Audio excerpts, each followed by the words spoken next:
Okay, so this week we are... What was that? I was surprised. Okay, so this week we are discussing challengers.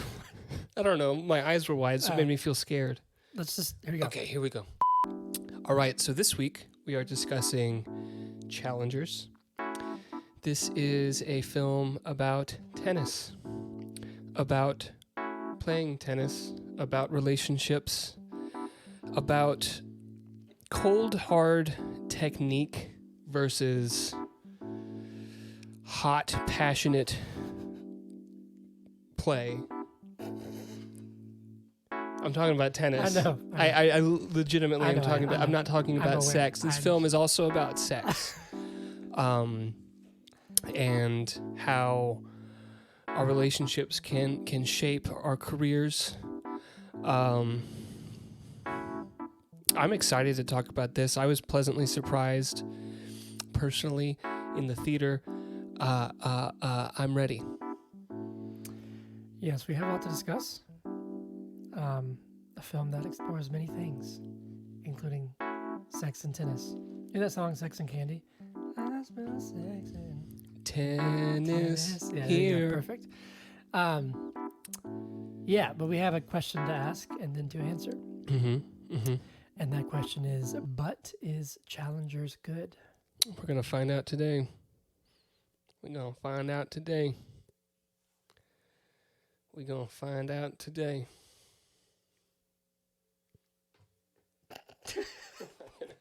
I'm not gonna. But is it good podcast? Yeah.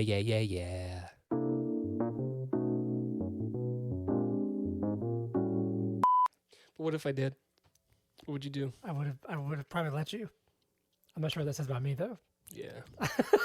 I mean, you kept it there. I did. Maybe it was a dare. Welcome. Anyway, the podcast. Welcome Anyway podcast. I name Zach. I name Hunter. This is But Is It Good? Sorry, I'm fixing the mic stand. Where we talk about movies and other things. And then we ask the question, but is it good? But is it good? Maybe one day we'll do yogurts and we'll be eating like a nice blueberry Greek yogurt, and we'll be like, it's got blueberries, it's got protein in it, it's got probiotics. But is it good? But today We should do food. That'd be so fun. that'd be fun. That'd be a lot of fun. We could do shorts. We could do shorts and just do food. Yeah. Like legitimately, just be like, these are M&Ms. But are they good? Are they good? I think they're okay. Yeah. I like Reese's Pieces better. Well, those don't have any chocolate in them, so we could put them in a different candy category. They have the outer layer is chocolate, hard chocolate. No, that's just a candy coating with peanut butter in the middle. There's no chocolate on a Reese's Pieces. Fuck off. There's none. Are you serious? I promise you. Yeah. Oh. M&M's actually sells peanut butter M&M's that have candy coating, I've had them. a little bit of chocolate, and then peanut butter. Yeah, they try to be Reese's Pieces. No, they're different because they have chocolate in them. How are you, Zach? I'm good, Hunter. How are you? I'm good, Zach. How are you? I'm good. Sometimes you just got to cut it off with people. Cut it off with people. Yep. I'm one of those. Good. Life's good. Me and Hannah went on a movie date last night, actually. What'd you see? We saw The Fall Guy. Was it good? It was really good. I had a lot of fun. Yeah? I was really pleasantly surprised. Are we going to review that or no? I don't think so. I think Okay. Phantom Menace. It's a busy... I think Phantom Menace messed us up. And then next month we're doing Lord of the Rings. Potentially. That is the plan. Potentially. If we don't, we have room. I do want to talk to you about it. Okay. Because I know you are crunched for time. You don't want to do the extended editions. I feel as if when we do Lord of the Rings, I want to do the extended editions. That's fine. So if you don't have 3.5 hours, 4.5 hours in back-to-back weeks, maybe we should do something else. I will not watch those in the theater. Sure. That's fair. I'll probably watch them at home. Yeah. But we can take a look at June. Just They're to all make on sure. Max. Okay, we can take a look at June to make sure. Because I really do want to do Megalopolis. Yeah. I don't know if that's getting a wide release, though. If it doesn't, it'll probably be at the Terra, don't you think? Yeah. or at the Plaza. I know it is getting an international IMAX somehow, which means it might be at Mall of Georgia if you want to make that trek. And soon to be NCG. Someday. Listen, they're going to have to build on, right? Like, because an IMAX... unless they convert the extreme... But the actual theater, it has to be different, too. Right. It needs to be a lot taller. Yeah. I think. If it's not Might Limax. be Limax. Might be Limax. Anyway, we'll figure it out. We're going to release the schedule. Maybe not. We're going to do something. We're going to... Whatever we do, y'all are going to love it. You're going to love it. You're going to love it. Love it. But today we're doing Challengers. That's right. Anyway, I would say go see Fall Guy. I had a lot of fun. It's a really fun movie. Okay. Is it good? I would say it's good. Okay. Well, there you go. It's good. It's good. You got a little freebie there. Huh? Anyway, take it away, Zach.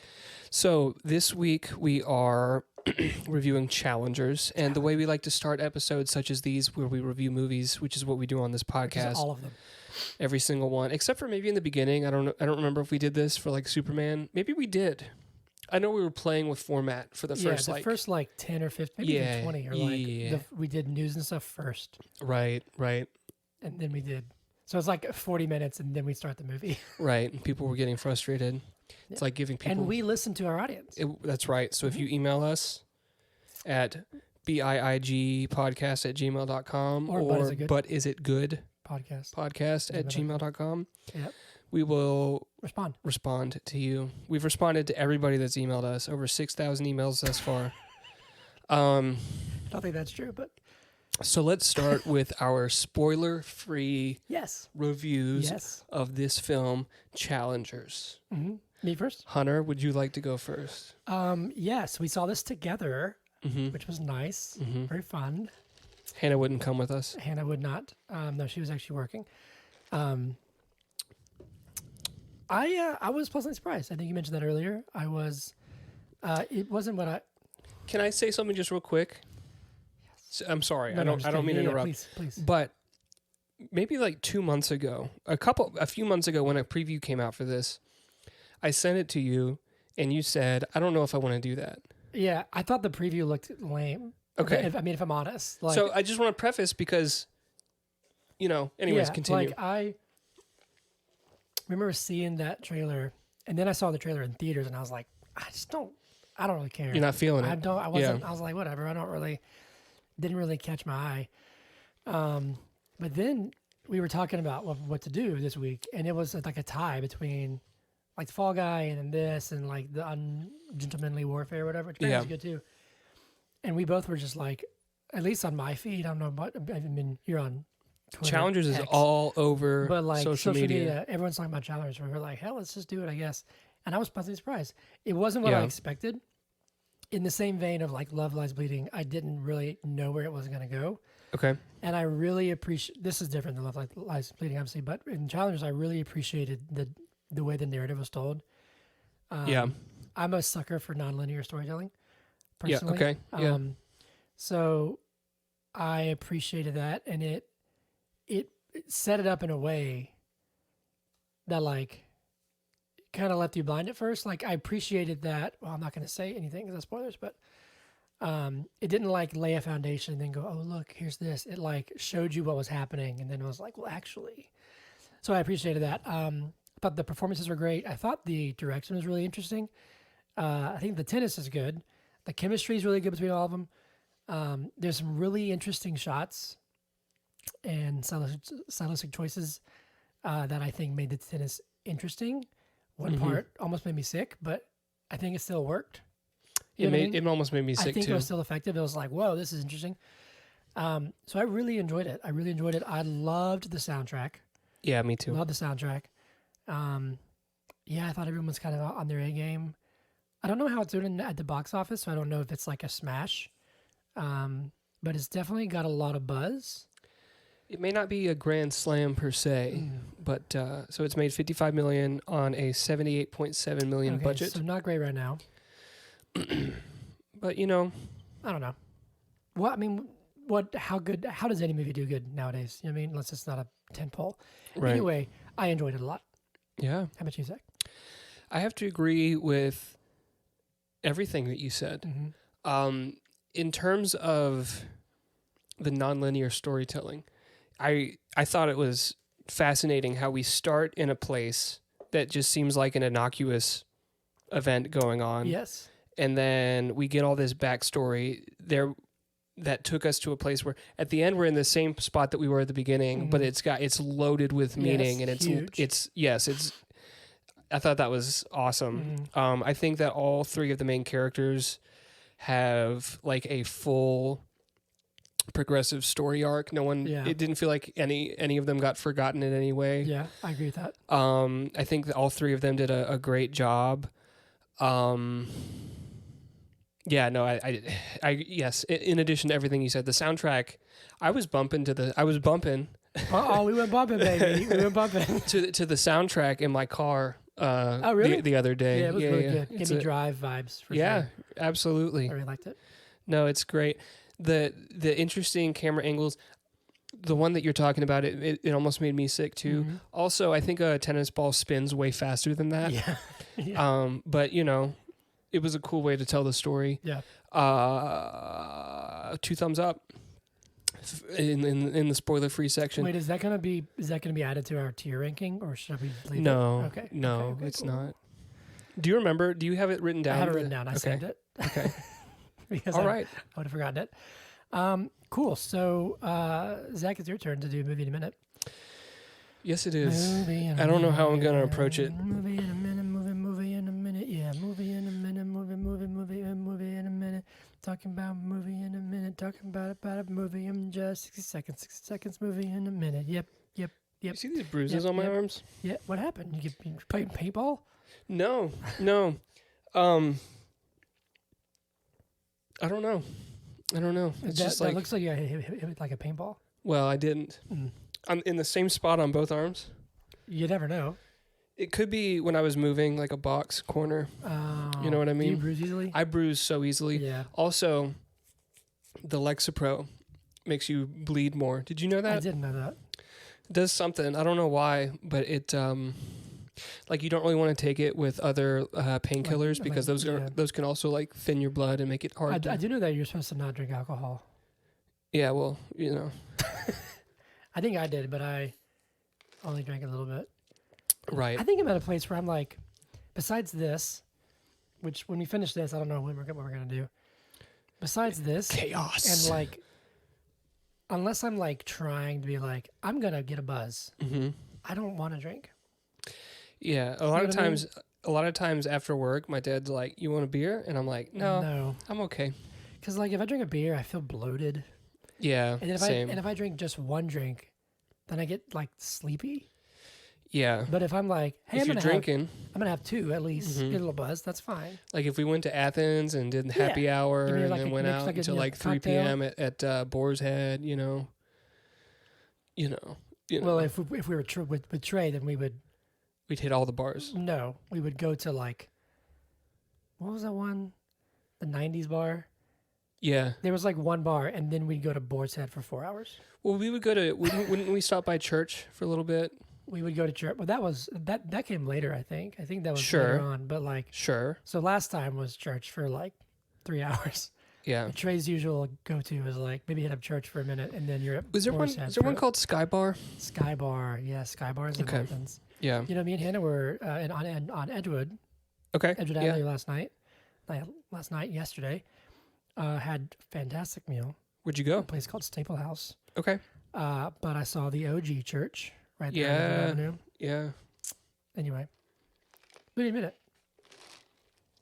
I don't know how I'm going to approach this. Do you have a timer for me? I do have a timer. You very professional. I'm a person. professional. I feel like we're on our professional game today. I'm never felt more professional than I do right now. We are in it to win it, as Look, they say. I'm warming my hands. Yeah. Means we're ready. Are you ready? Your hands nice and toasty? Yeah, I'm ready. I'm going to close that. No cheating. 3, 2. Sorry, this is challengers in 1 minute. 3, 2, 1, go. So we open up. We're at this tennis match. It's Patrick versus Art. Tashi is sitting in the stands. Flashback. Art and Patrick grew up in like a prep school together. They've been playing tennis with each other for like 10 years. They see this girl Tashi. They're like, oh, she's hot. She's both of our type. They talk to her after her tournament. They win doubles. She wins singles, I think. Anyways, they do it together, like all three of them. Art and Patrick have this nice moment where they kiss each other for a long time. Fast forward, Patrick is dating Tashi because he beat Art because she said, I don't care who wins. I just want to see good tennis. Then Art comes in and is like, I love you, and he doesn't. So then they get married. It turns out that Art's not really into tennis. He's just into Tashi, or at least it seems that way. Whereas Patrick is like, I love tennis and passion and cheating. And then at the end, he does the thing with the ball, and then they embrace. Perfect. Amazing. Is that good? That was incredible. Incredible. No, I was going to say something, I forgot what it was. What were you going to say? I forgot. You sounded like you were about to say but. No. Like I got something wrong. No. Nothing was wrong. I was going to comment on something. Comment. But I forgot. Well, shit. Because it came out like it was wrong, but it wasn't. It was great. Amazing. What came out like it was wrong? Like how I said that. Oh, okay. Yeah. I wanted to talk about... Well, how do you want to start? Because I forget about the moment that Art and Patrick have together. Oh, yeah. That seemed like it got not brushed under, but it also like informs everything. If you... Oh yeah, for sure. That's why I brought it up, because there's a lot of details that probably because they don't actually do skimmed it. over. They don't actually do it to all three of them. Huh? They don't actually all three do it together. They do for a little bit. Like they're all three making out, and then she pulls that. back. You implied that they had like a threesome. Oh well, okay. Well, but it seemed like she was orchestrating that. Right. Yeah. She was an interesting scene. Yeah. How do you want to start? She liked to watch that. She did like to watch. Well, let's start at the beginning of the movie, which is the end. The end of the movie. Yeah. So it's the end of the Challenger tournament. Challengers, whatever it's called. There's multiple Challengers. I don't remember which one it was. This was like a podunk, nobody, nothing. Right. And so New York. we come to find throughout the movie, but let's just set the stage a little bit. Patrick has been like struggling in his tennis career. Like all throughout, he may have never gone pro or. No, Patrick, I think Patrick is the asshole. I don't think either of them are an asshole. He's the player guy. Yeah. Okay. I apologize. You can be a kind and ethical player. That doesn't make you an asshole. He went pro immediately.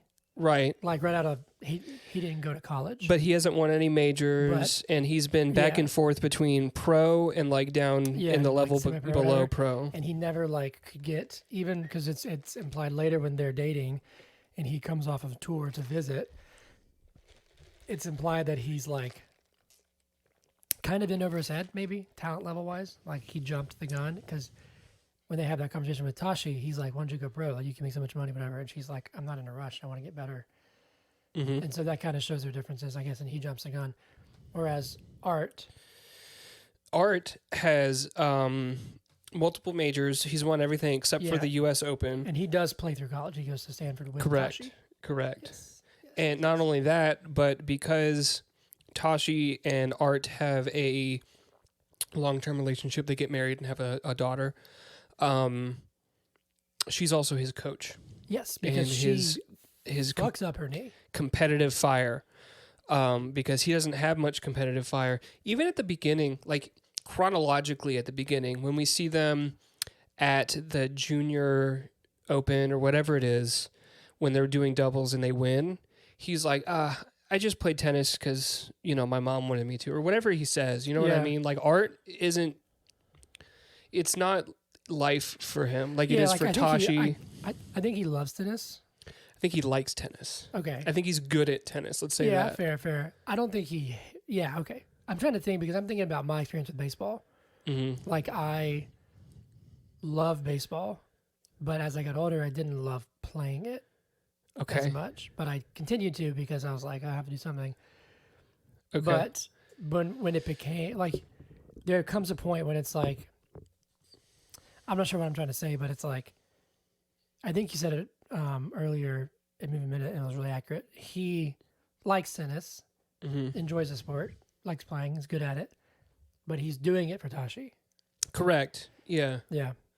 And I think that's accurate. And Art and remember, Patrick is like tennis over everything. Remember in my intro when you thought I was making some sort of sexual innuendo, I was talking about cold hard technique versus like hot passionate play. Like I think Patrick loves tennis. I think he did jump the gun, but he's fighting. He's struggling. Like he could have quit tennis and gone and gotten like a job. Yeah, like built a life. Done something. Yeah. But he's struggling. He's grinding tennis. That's what he wants to do. Whereas Art doesn't seem like he's in it. You know what I mean? But he's got the technique. Tashi says he can beat you if he applies himself. You know, he has a higher potential than you do because he's playing tennis. You're like dancing. I don't remember what she says, but she's basically saying you're not playing tennis. You know, like the way he serves, he's like it works. Yeah. You know? Yeah. Interesting. So. Yeah. I think there's so many different levels of this. So we're obviously not going chronologically, but this maybe it's about tennis, but also not about tennis. I think it's about tennis. But I think it uses tennis as the perfect illustration of everything. You know, because Tashi has a little monologue there where she wins her singles tournament easily. You know, there's some other girl that she plays who gets very frustrated. She's like, you know, like, what am I supposed to do against her? Mm-hmm. Anyway, she's talking to the guys, and she says, like, even though it was briefly, like, me and her we're like in a relationship now. We're having a conversation through tennis when it's done correctly and it's played like that, which I think is brilliant, and it really comes back into the fold at the end in a really, really cool way. But it's interesting because Tashi is a player in the sense, not of like, oh, she's a player, but I'm saying like she's always playing something. Does that make sense? I mean, like whether it's in the game or as a coach, or it's between Patrick and Art, like she's always, I don't want to say puppet master sounds like I'm being mean. I don't mean it like that, but she's always like. Tashi wants to see a good tennis match. Yeah. Whatever that means to her. Whatever that means in whatever situation. Literally, throughout the film, we see that, you know. Yeah.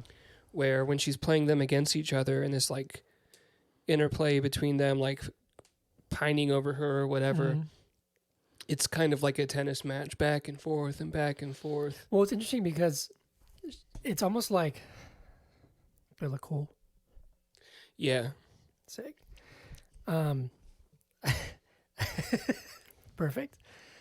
It's almost like Art and Patrick are like two sides of Tashi.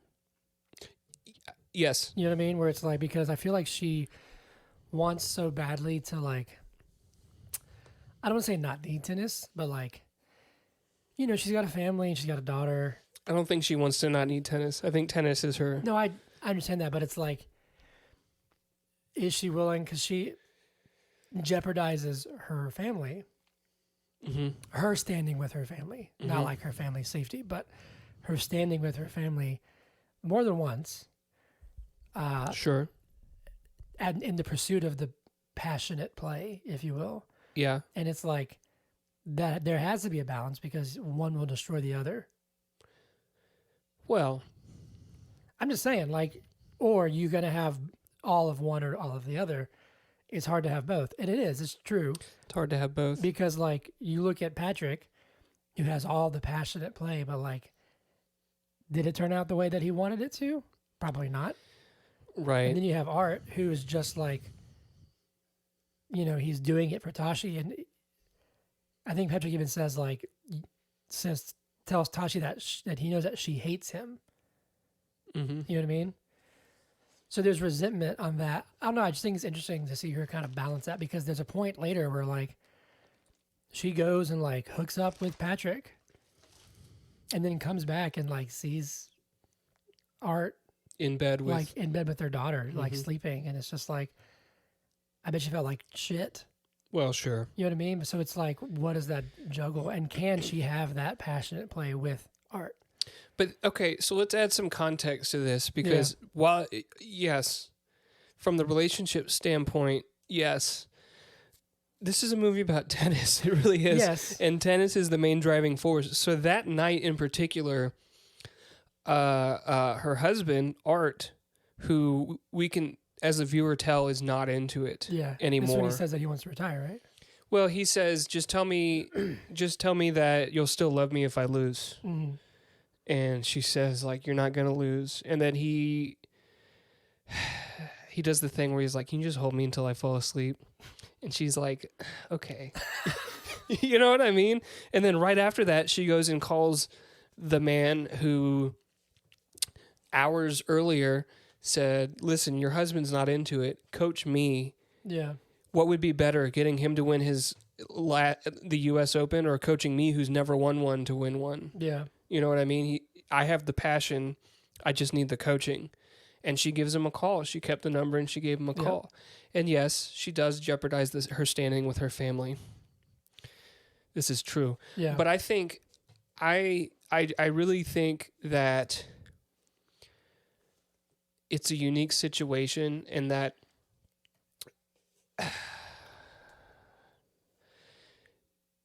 at the beginning, when they first meet, Tashi says, what is this? Like, how is this going to work with the three of us? Mm-hmm. And Art and Patrick both say, consider it an open relationship. And so I think even though the terms of engagement change throughout the movie, I think that they were always kind of in a relationship as a throuple. Yeah. I really do. Well, it's interesting because at the end, when it all like comes back around, I guess, is when they all kind of return to their, I'm not going to say status quo because it's not like they go backwards, but they return to like good standing. Yeah. Through tennis. Through tennis. It's all tennis. It's interesting that, you know, at the end, which let's just set this up. Okay. So we start at this nobody tournament, the Big Dave's Challengers or whatever it's called. Big Dave. And isn't that the car wash? Yeah, I don't know. And we cut straight to it's the finals, and it's Art versus some guy. We actually don't know who he is at first. They say Zweig. Well, yes, but like in the context, unless you've seen the trailer, obviously, then you would know. Oh, I think that's the guy. But like, okay, but we don't know who Art is either, do we? I think it's been implied that like we do see him like in the hotel room getting ready, and she's like has the Aston Martin. She's marking up the promos and stuff. I don't mean to interrupt you, and I know you're about to make a very great point. You're fine. I thought it was really cool how for the first like 5 minutes of the movie, Art doesn't say a word. It's all Tashi talking, even though it's like Art is the one who's about to play. Yeah. Tashi's the one talking. You know. Yeah. Anyways, continue. No, that's that. I feel like that's very intentional. Like she definitely is the driving force behind everything in their life. Right.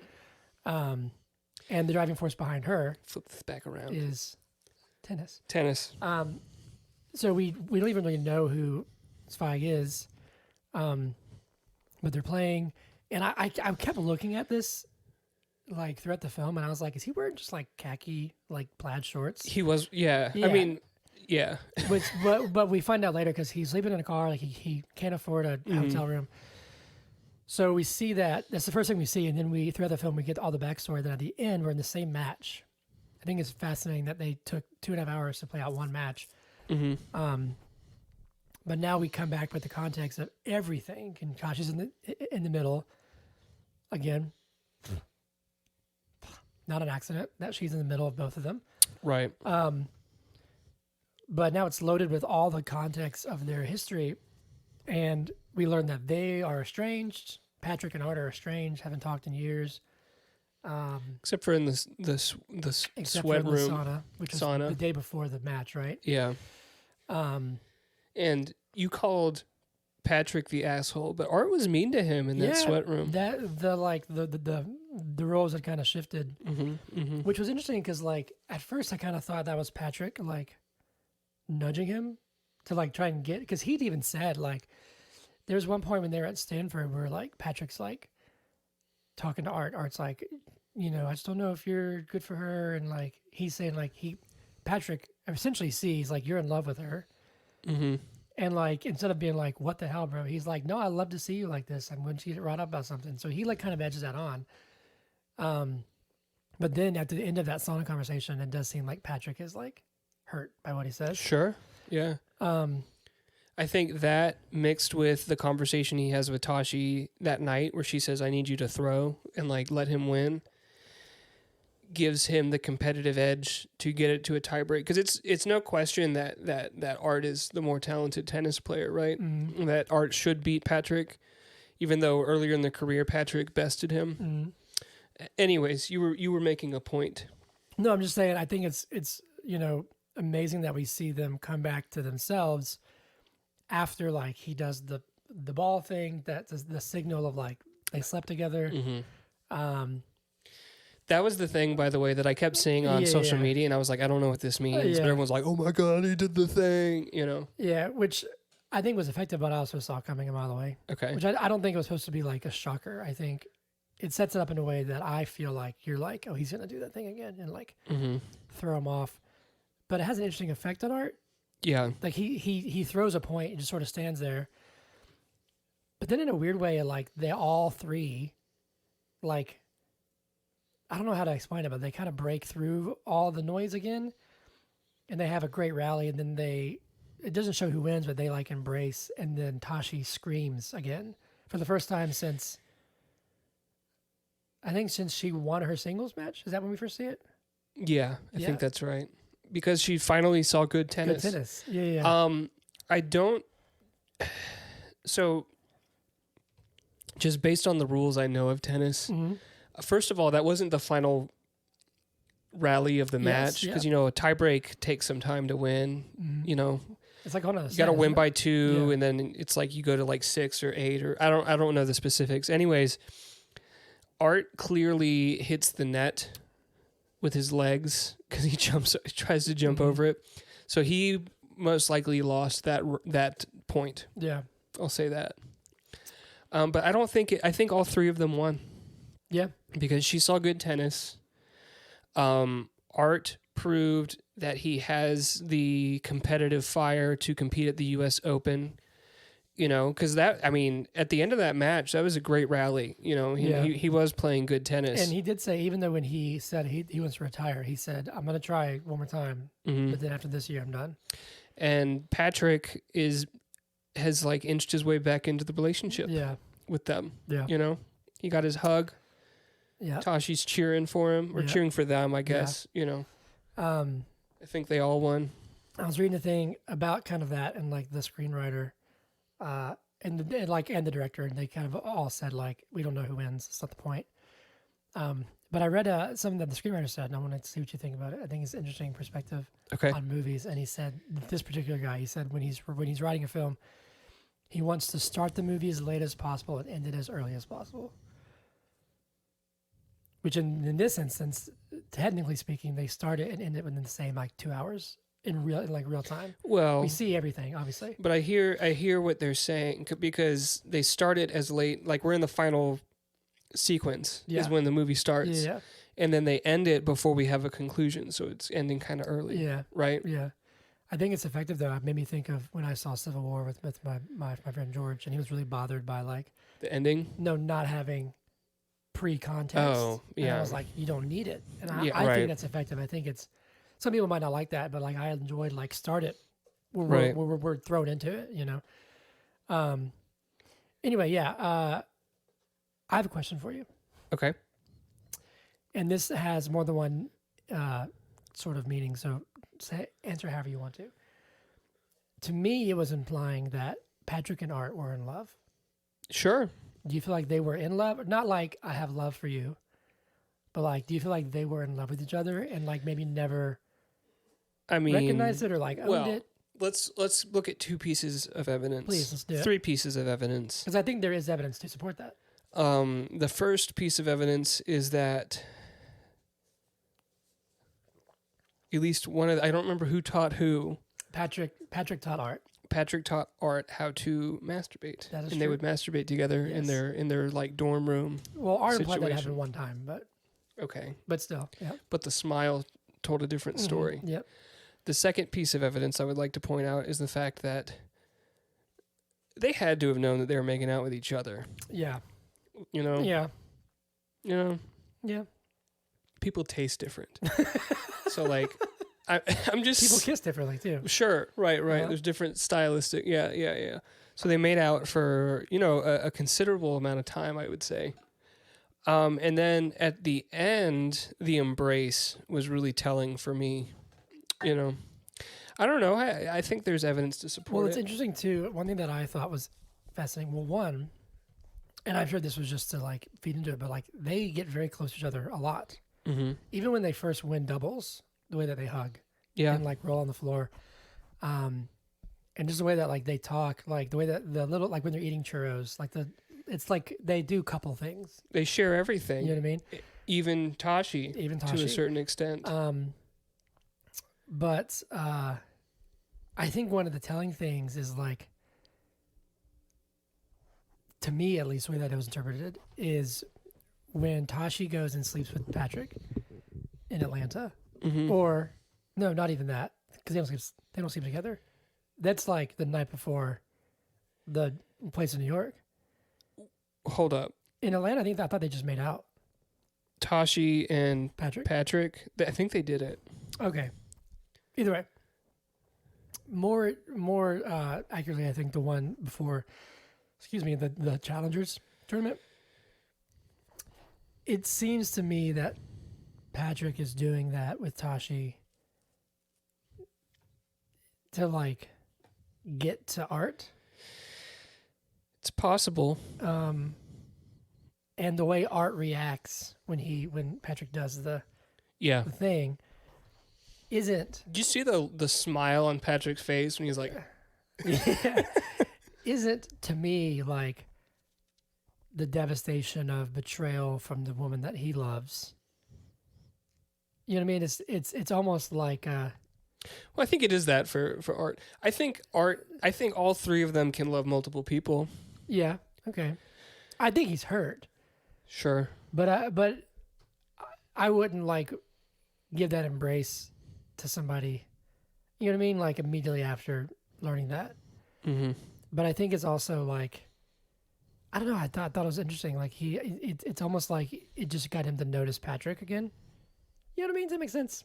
Yeah. I think it's interesting. I think that they were to some degree in love with each other.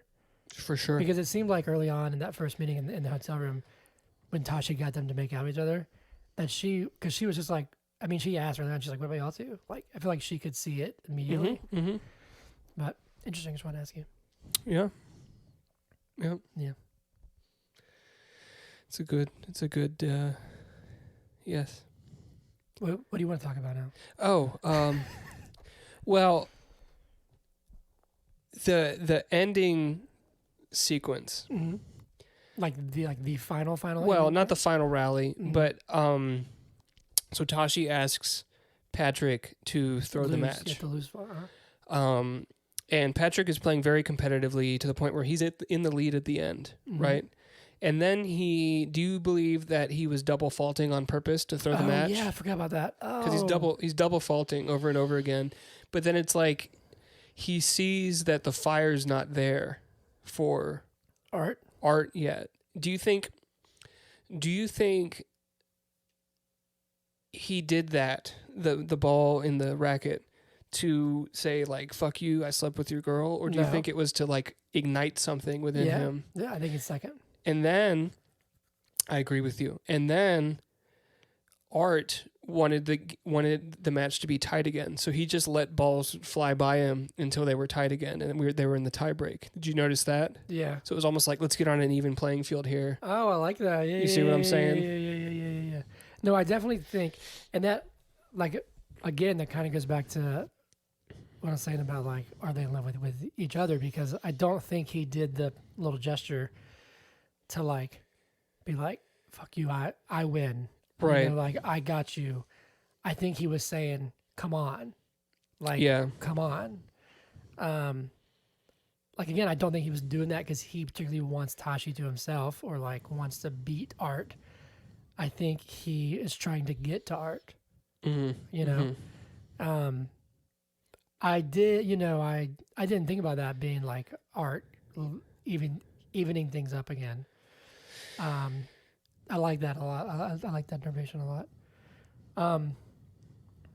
Do you think Tashi does hate Art? I'm gonna check it out. So I do this. I think that Tashi has a deep resentment for. Think about it. Tashi's career was like ripped out from under her when she hurt her knee. Exploded her knee. Pretty badly. Yeah. Gross. And so when her knee got messed up like that, she kind of had to make a choice. It was kind of an easy choice because you could make the argument that she was really mad at Patrick, which may have caused her to exert a little extra energy and may have resulted in the injury, right? Because that was when he didn't show up to her match. Mm-hmm. He was like, we had a fight, I'm not going to be there. But she had to make a choice between them to sort of live her career through that person. Yeah. Right. And so one of them had this like passion for the game and the other one had the cold hard technique. Yeah. And she chose cold hard technique, but it became evident near the end that he wasn't in it and he didn't like it. And I think she had a lot of resentment for that because the game is so important to her and it clearly wasn't that important to him, you know? So yeah, I don't know if it was hate or just like, I think resentment is different than hate. Yeah, I was going to say, I don't think it's hate, but I think there is resentment that's rooted in her loss of her career. Yeah. Well, yeah.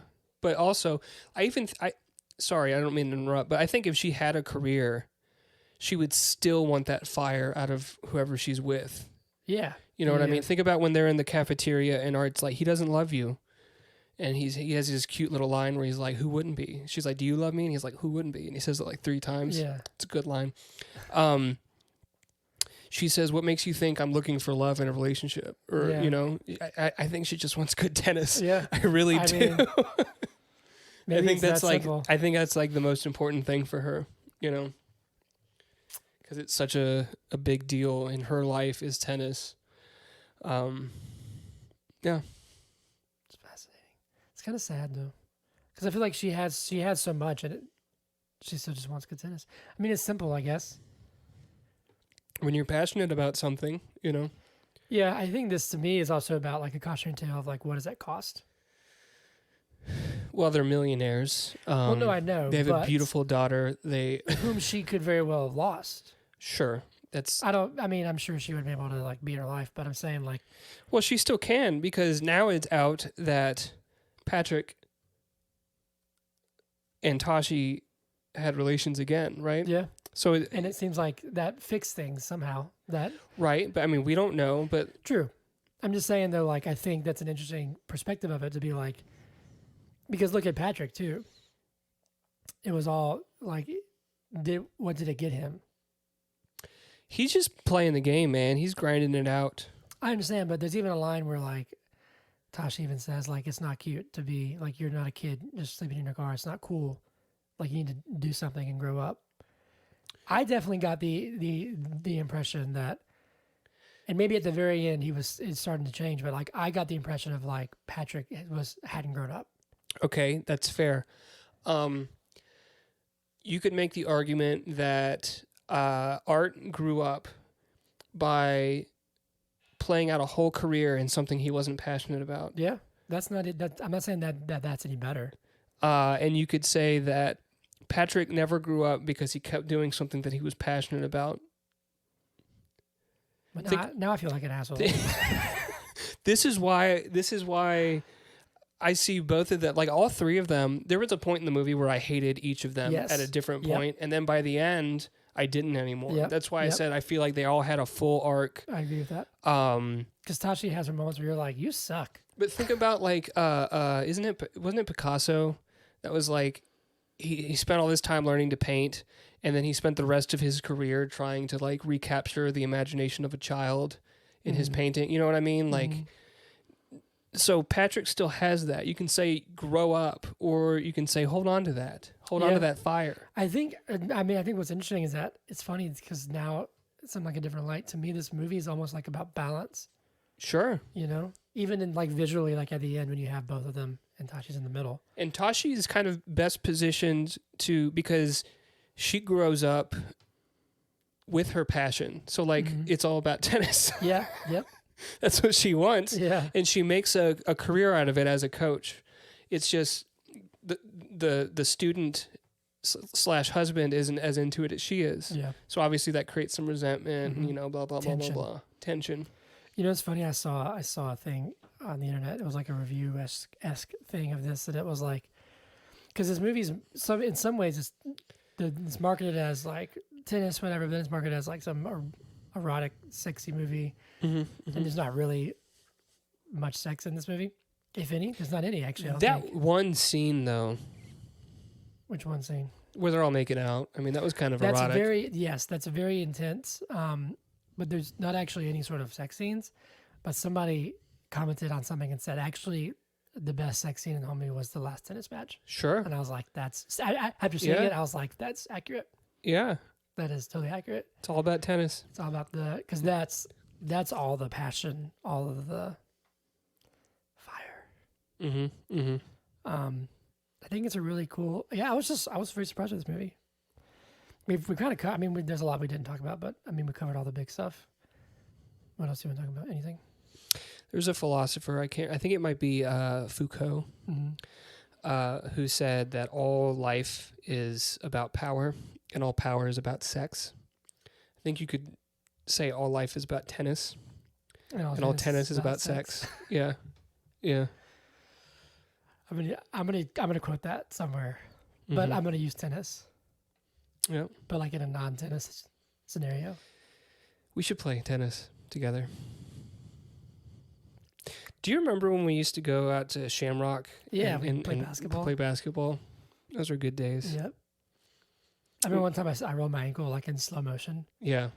And I was fine, but I remember for some reason in that moment being like, I suck at this. I was like, I'm okay, I'm okay. I'll never forget the game that we should have won. Against those two, man, that dude was hitting the shit out of me. Yeah. I should have just fallen and been like foul. You talking about the guy that kept like? Yeah, we like were up at like 10, and then we just like went cold and lost by like 1. Yeah, had him. We had him. But yeah, we should go up there and play tennis. Yeah, or pickleball. Pickleball is I fun. haven't done that yet. Pickleball is slow tennis. You don't have to move as much. Yeah. You know. You know what I love? What? Racquetball. Yeah, we've talked about racquetball. playing racquetball. The only place to play though is like in that hotel. Really? I thought there was another court somewhere around here. Where? I don't know. Okay. I remember we used to have a membership at, you know the hotel I'm talking about? It's like kind of across from the library. Yeah, yep. It's like a resort hotel. It's got a really fancy ass pool. Excuse me. And they have racquetball courts. And we used to have a membership there just to play racquetball, but we paid to play racquetball there, but we had to defer to guests. So like if people were in there playing, we just couldn't. So it was kind of pointless. That is pointless. Yeah. We should play. Do you want to wrap this up? Was there anything else you want to? You want me to get, which paper do you want? The Christmas paper? Christmas tree? I see some rainbows. Rainbow paper? Yeah. All right, we're going to wrap this up in a nice little clean little present. Clean ass present. Clean ass present. I have to ask you the question, right? Yeah, you do. And I'm going to look cool. Yeah, cool.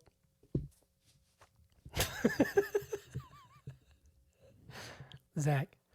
Yo. Butt is... What up, H? What up, Z? Uncle Gary. It's an inside joke. I feel like that's how, at the time, because we were, 19, 20 when that happened? I feel like that's how all boomers saw us. So they'd be like, yo, what's up? What's up, Z? And it's just like, we talk like normal people. Saw, dude. Saw, dude. Saw, dude. Saw, dude. But is Challengers good? Yes, I think it rises above the level of good. This is one of the most exciting. Do you want a reminder of the tiers? Yeah. We have good, Mm-hmm. great, spicy radish, Okay. rad, Yeah. amazing, phenomenal, golden good nominee. Golden Good nominee is the top. Yep. honestly, Hunter, this is one of the most like exhilarating films that I've seen in recent memory. Like, I don't know, I thought it was really well done. The character arcs were great. It had me on the edge of my seat. There's one thing I want to talk about really quickly. Yep, please. Time almost stood still at certain points in that final match where like it was in between serves and it felt like it was going like 10 frames per second. It was just moving extremely slow, but it worked because of the tension in the air. I think this is a Golden Good nominee. I really do. Like, Wow. I really, really enjoyed this a lot. Okay. Yeah. Okay. Personally. So, Yeah, I don't know if I'm going to go Golden Good. okay. Good thing it only needs one I was nomination. about to say, I'm fine with it being nominated. We'll circle back to that. I'm going to say excellent, Okay. which is the second tier, just below Golden Good. Well, there you go. It's just above rad.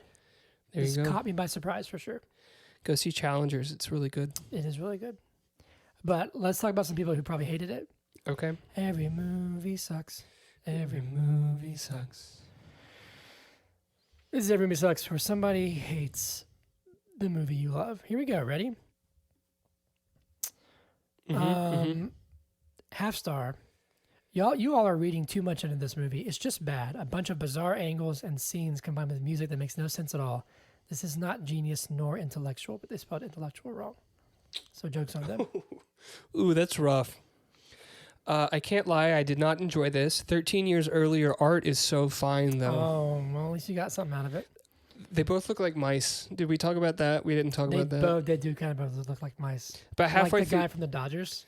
yeah. About halfway through the movie, I started thinking about how, like, what if the backstory is that they were both mice, and some wizard turned them into tennis-playing Really humans, good tennis players. and they had to fall in love to be freed from their curse. Oh man. Here you go. This is the fact that this movie is being compared to the likes of Dune 2 is baffling to me. I never write reviews, but had to for this because I simply am astounded that people enjoyed this. More power to you if you did nothing. If you did nothing against you, but fuck me, I just can't understand it. Sense was rough. Between the outright cringy scenes, especially the last half hour, which was probably 20 minutes of a close up of this. I'm gonna skip that word. Bouncing a ball. Also, every time the soundtrack cut, I wanted to die. If I wasn't with people, I probably would have left after 20 minutes. Interesting. Okay. Jesus Christ, stop jumping around in time like you're not Christopher Nolan. You are a softcore,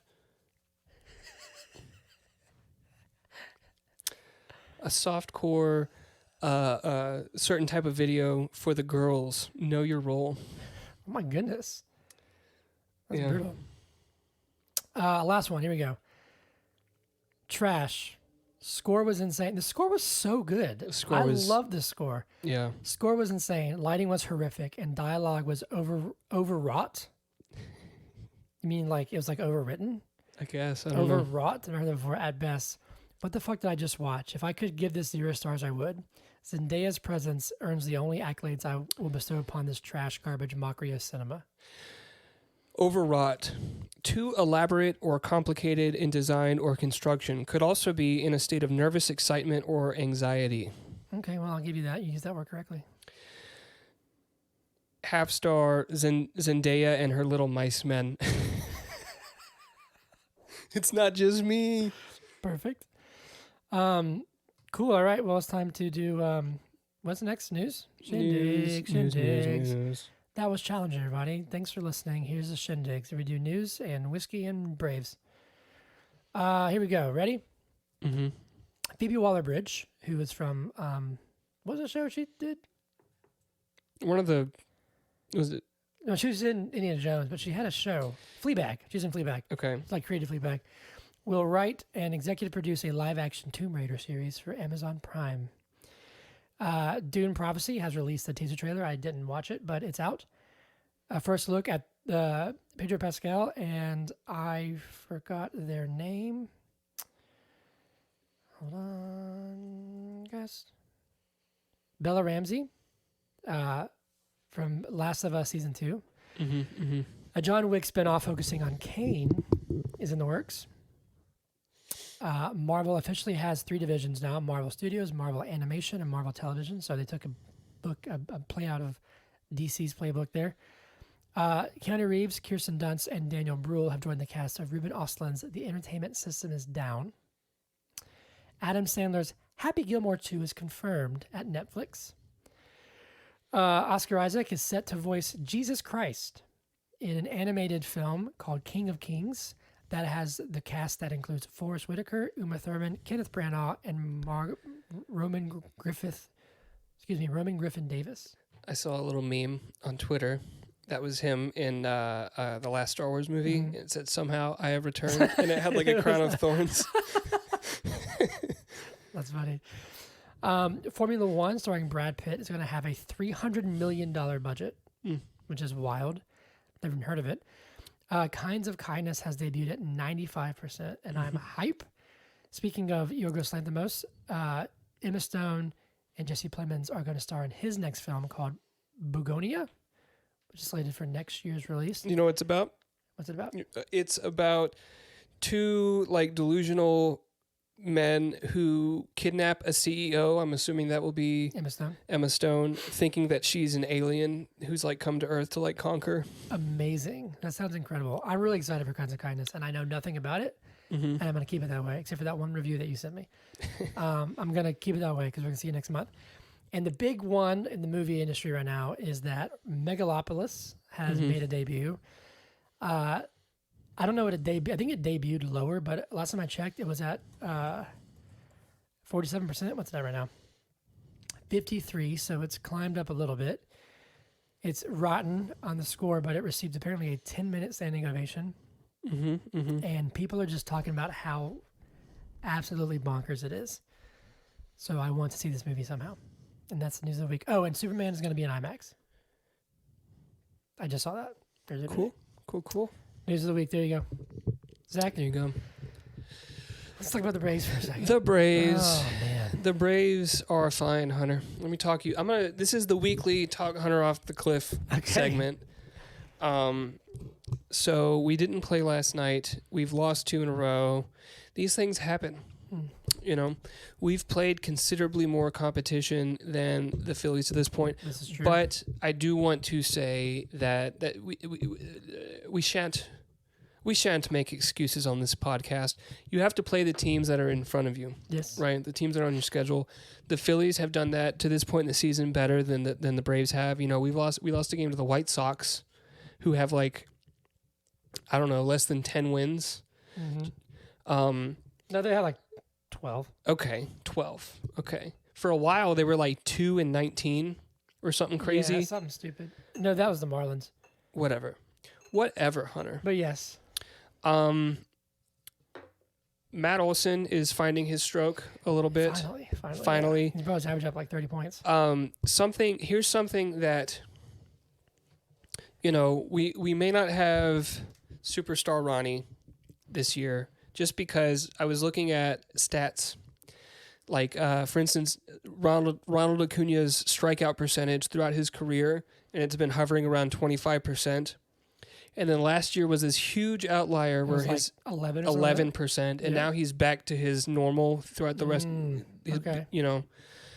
So that might be a regression to the mean a little bit. Austin Riley has also been hitting homers.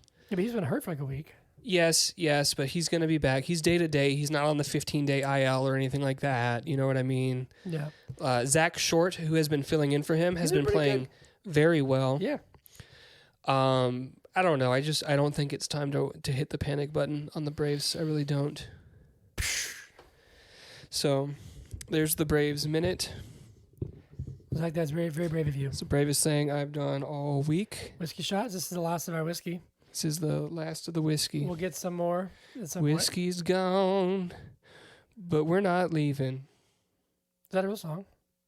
Huh? Is that a song? Yeah. That's Zach Brown. What are you talking about? Whiskey's gone, but I'm not leaving. Gotta be a bottle in the back. I don't think I know that song. Whiskey's gone. We used to sing it all the time. Is it on the White album? The White one with the cursive? Okay. There's a note on the table said I'm not coming back. till your sorry ass is gone. Oh, okay, yeah. I'm yeah, tired yeah, of yeah, the cheating and running Yeah. around. Never saw the wrong in anything you done. Yeah. Whiskey's gone. Whiskey's gone, but I ain't leaving. To Whiskey and Jack, be nice to people. Tell him he gonna lick my sack. Be nice to people. On that note, It's got that funky little breakdown. Boom, boom, boom, boom, boom, boom, boom, boom, boom, boom, boom. Oh, God, where can they find us? This gets harder every week. You can find us at BIIG Podcast at gmail.com. But is a good podcast at gmail.com. Find us on Instagram, YouTube, and TikTok at But is a good podcast. On X at BIIG Podcast. Good Lord. Find me at Hunter Callahan Music everywhere. Zach doesn't have social media. You can find him though. Just look him up. And we're doing Furiosa next week. I'm excited for Furiosa. And then we're going to plan June. We'll figure it out. Do me a favor. At some point when you find time, rewatch Mad Max. Period. Yeah. Because you were like, it was okay. I just feel like maybe I wasn't in the right headspace to watch it. I don't know. Watch it with Hollis. Go Braves. Go Braves. But is it good podcast? Yeah.